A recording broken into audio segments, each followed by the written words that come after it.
Hello, Dance Universe! Tulala. Dance break mo ito, no? Okay, so dance break? Yes. Okay, can we do it one more time? 5, 6, 7. Hello, Dance Universe Dance Break! Welcome to Stars on the Floor Dance Break. Oo nga, tama nga. Oh, di ba? Oh. Oh, ano ang gagawin?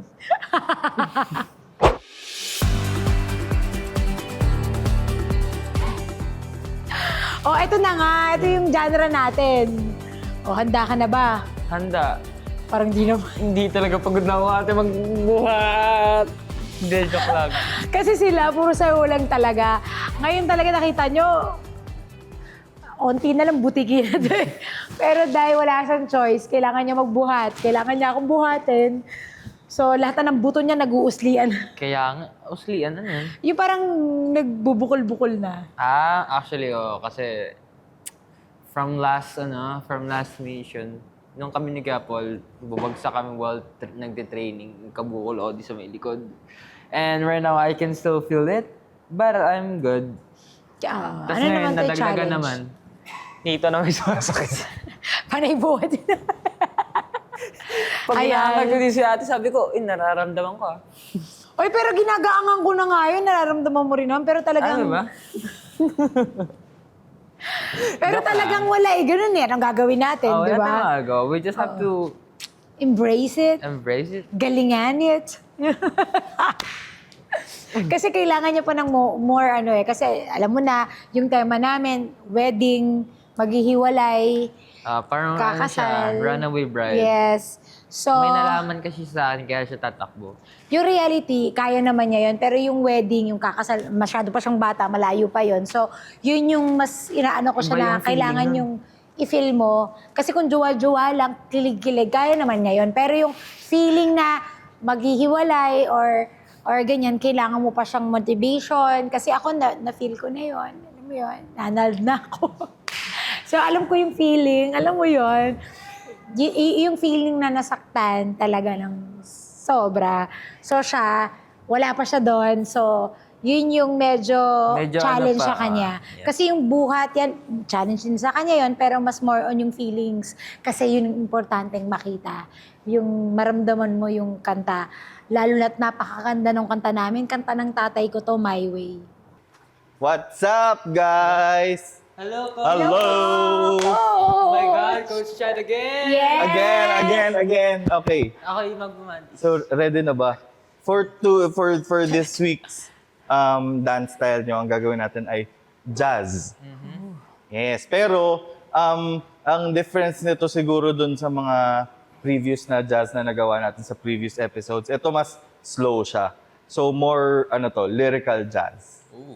Ooh, interesting, di ba? Wow, lyrical dance. Lyrical jazz. Hindi ba critical dance? Critical. So ano po yan? Slower lang siya na type of jazz. Pero still uses the same techniques as yung jazz na ginawa natin from the previous episodes. So, Ate Sugar, this is your Ako first, bago. no? Oo, bago this is sa your akin first. to. Na si Jiro kasi na ka-work ko na last time. Mantis. So, Kita mo yung dinog show ko. parang magiging to sa'yo.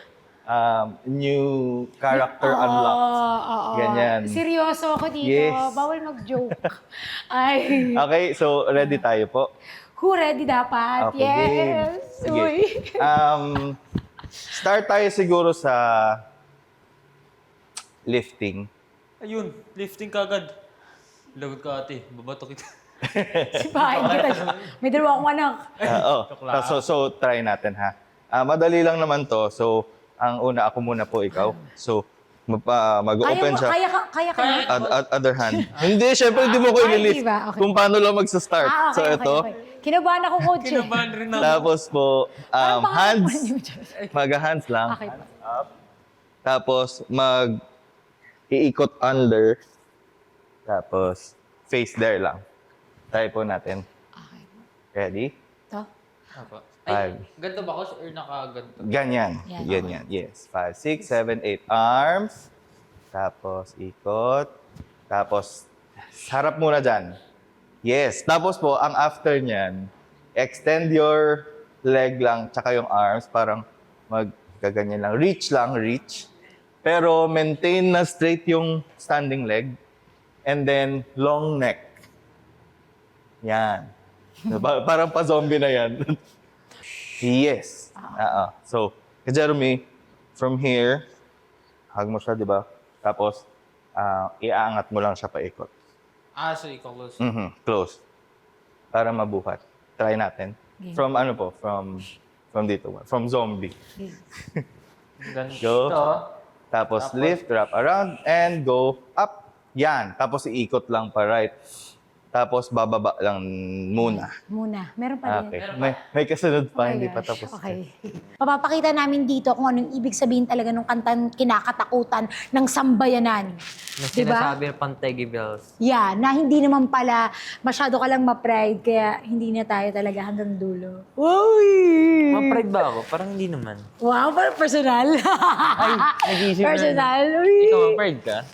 Dati. Hindi. Pag sa pag-ibig, hindi. Nawawala yung ano. Di ba nga, Kahit yun ang ako. kahinaan ko. Parang ang love sa akin, ang true love for me, tatanggalin mo lahat ng hindi ikaw. Parang yung hindi ikaw, mababago mo yun for the love. Actually, totoo nga yun. Yun yung totoong pag-ibig for me, Kasi pag binigyan mo ng pride yung pag-ibig, hindi yung Hindi, pagmamahal. totoo naman yun. For me, sa akin lang naman yun. At makikita nyo yun sa linggo na po, 7:15 p.m. dito na sa GMA7. Huwag niyong kalimutan dahil ang pride, tanggalin nyo yan para pag napanood nyo to, malalaman. Kalma. Sorry po, damdam na palpitate damdam ni ate. Yes. Kayo kasi, kung ano na pinagsasabi niyo. Oh, di ba? Dito nyo lang yung makapanood sa Stars on the Floor. Dito lang sa GMA, 7:15 p.m. Sa linggo na yan. Okay? Kaya huwag kang ma-pride. Hello, Dance Universe! What's up? It's me, Jao. And it's me, Jasmine, as And well. together we're Jaja. Oh my gosh, Ate Jazz, I would like to congratulate you. Dahil nasa top 2 ka last time. Who would have My thought? God, ang galing ng dance off niya. How was the feeling? Alam mo, sa totoo lang, nabigla ako. Pero ang saya-saya ko kasi I made it again to the top 2. And then at the same time, ang lakas ng kalaban namin, Paul and Sofia. So, ang sarap pagkaganon kasi yung energy. Like when we did our dance-off before, parang ganun ulit yung naramdaman kong energy. So it's nice. It's a good, We love the adrenaline. Diba? Para pagdating dito sa episode natin, hyped agad ako. True. Lumipad ka nun, di ba? Yes! Air ka. Sinakay ako ni Joker agad-agad, tapos nakita na lang namin, pati si Sofia nakasampa na rin kay Paul. O, Oh diba? my God, love that. Tayo rin next. Okay. Oh! I will do my best. Ako magle-lift sa'yo. Oh, period. Game. Hey guys! Oh my gosh! Hi, Ate Jazz. Hello, hello! Ciao! Parang this is our first episode together, Yes. no? We're gonna Kami ni join Ate force. Just last time, we worked na That's on an episode. right. Oh, anong Yes. episode kayo? The one with Joker. Yeah, correct. with the props. That was an open choreography, with props. Love And it. for this one sa atin, it's also an open choreo, but the song is not very, kumbaga not very modern. Yeah. So ang atake niya ay bilang sun and moon, God and goddesses. Oh my gosh, sino ang son? Yes. Sino ang sun? Of course, si Ate Jasmine. Period. And the Wow. moon, yes. At dahil nga, sun and moon ang characters nyo, meron lang tayo a bit of props. Okay, love that. That will represent the light and love you have for each other. So, this is your light and love. This is your light and love. Ayan. Bilang sun and moon, characters yun, di ba? Hindi sila pwedeng, yes, Ganun. marami tayong ganyan, lilipad ka. Yon! Perfect. Marami tayong parts na hindi kayo sumasayaw together. Because the Okay. sun and moon, they're always away from each other and they only meet minsan lang, Oh yes, which because of the happens. magnetic force. That's, Ay, wow. There you go. I love it. I love it. Scientifically researched. by Correct. Jao. The eclipse. So There. yun lang yung parts na magiging together kayo. Okay. And yeah, it's really up to you, to the characters, how you will relay that kind of love and longingness na meron yung sun and moon. Yes, because the atmosphere and the hemisphere of the heavenly bodies, tapos yung solar rays ng sun. Yes. Oh my God. The orbitation. Kuha mo. That's the word. Kuha mo. At dahil dyan, umpisahan na natin ang pyesa. Tara po, okay.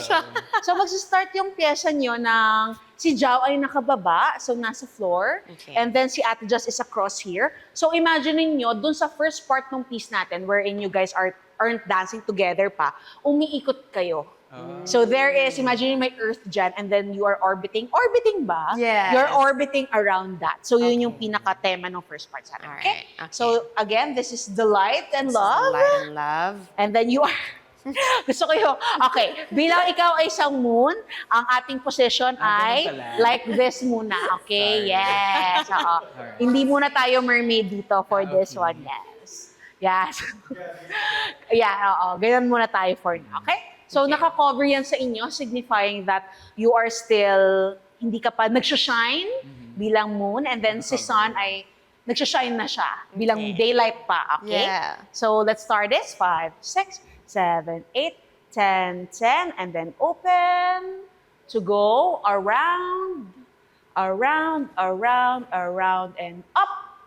Then from here, when you put this up, yan, so dapat naka-unravel lang siya. Ayan. Pag inilagay niyo siyang up, we caress this, caress, longing for each other, bringing it around, around, and then bringing it down. So we are going to put it down.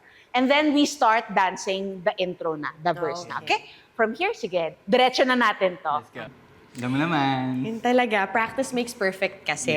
Tsaka pagka confident ka na sa bitaw ng move, kahit na susubukan mo pa lang siya, at confident ka din sa partner mo na hawak ka niya, no matter what happens, I think magagawa mo talaga yung skill or yung stunt.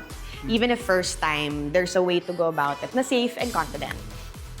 Ako naman, nanginginig lang naman ako. Pero maganda yun. At least may thrill. Do you like the thrill in the performance? Like and subscribe. Charot. On the floor.